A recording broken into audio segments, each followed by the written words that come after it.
Bonjour à tous et bienvenue sur ma chaîne YouTube, la clé de développement personnel et de motivation.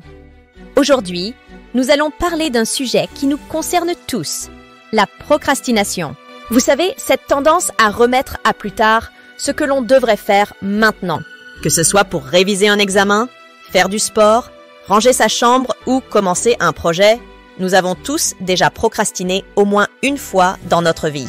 Mais pourquoi procrastinons-nous ? Quelles sont les conséquences de la procrastination? Et surtout, comment la vaincre? C'est ce que nous allons voir ensemble dans cette vidéo. Tout d'abord, qu'est-ce que la procrastination?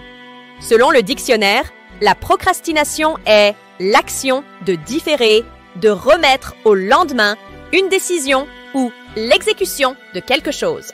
En d'autres termes, c'est le fait de choisir de faire quelque chose de plus agréable ou de moins difficile que ce que l'on devrait faire, en se disant qu'on le fera plus tard. Par exemple, au lieu de rédiger un rapport important pour le travail, on préfère regarder une série sur Netflix en se disant qu'on aura le temps de le faire demain. Ou au lieu de faire ses devoirs, on préfère jouer à un jeu vidéo en se disant qu'on les fera juste avant de se coucher. Mais pourquoi procrastinons-nous? Il existe plusieurs causes possibles à la procrastination, mais les plus courantes sont les suivantes. La peur de l'échec. On procrastine parce qu'on a peur de ne pas réussir, de ne pas être à la hauteur, de décevoir les autres ou soi-même. On se dit que si on ne fait pas quelque chose, on ne peut pas échouer. Mais en réalité, on s'empêche de progresser, de se dépasser, de réaliser ses objectifs. Le manque de motivation. On procrastine parce qu'on n'a pas envie de faire quelque chose, parce qu'on ne voit pas l'intérêt, parce qu'on ne se sent pas concerné, parce qu'on n'a pas de but précis. On se dit que ce n'est pas important, que ça ne changera rien, que ça ne vaut pas la peine. Mais en réalité, on se prive de satisfaction, de plaisir, de sens. La distraction. On procrastine parce qu'on se laisse distraire par des choses plus attirantes, plus stimulantes, plus divertissantes que ce que l'on devrait faire. On se dit que c'est juste pour un instant, que ça ne fait pas de mal, que ça nous détend. Mais en réalité, on perd du temps, de l'énergie, de la concentration. Quelles sont les conséquences de la procrastination?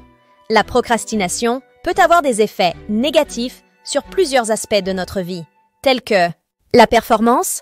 En procrastinant, on réduit la qualité de notre travail, on augmente le risque d'erreur, on diminue nos chances de réussite. On se retrouve à faire les choses à la dernière minute, dans la précipitation, sans réflexion, sans soin.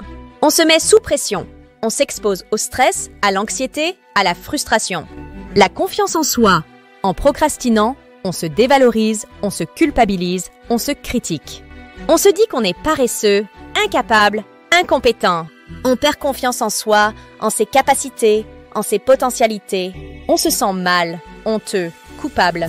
La santé, en procrastinant, on néglige notre bien-être physique, mental et émotionnel. On dort moins, on mange mal, on fait moins d'exercice. On s'expose à la fatigue, à la dépression, à la colère. On met en danger notre santé, notre équilibre, notre bonheur. Comment vaincre la procrastination?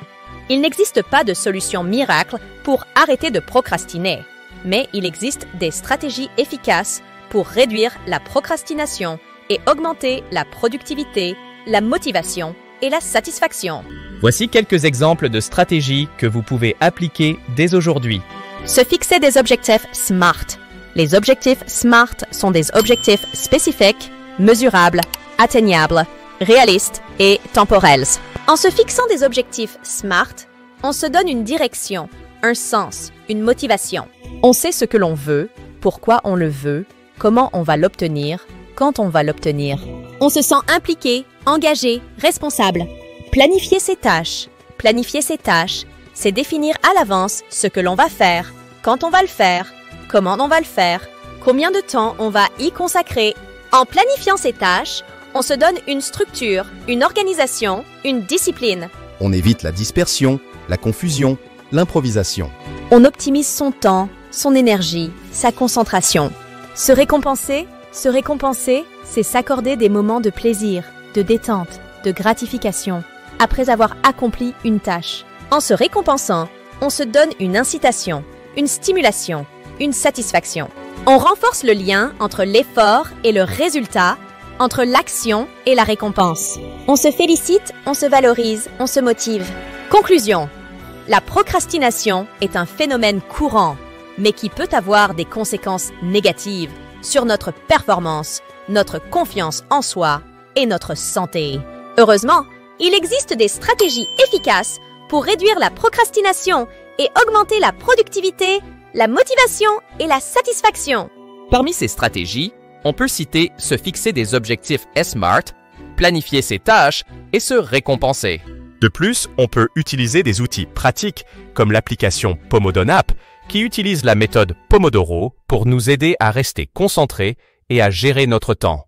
En appliquant ces stratégies et ces outils, on peut vaincre la procrastination et réaliser nos rêves.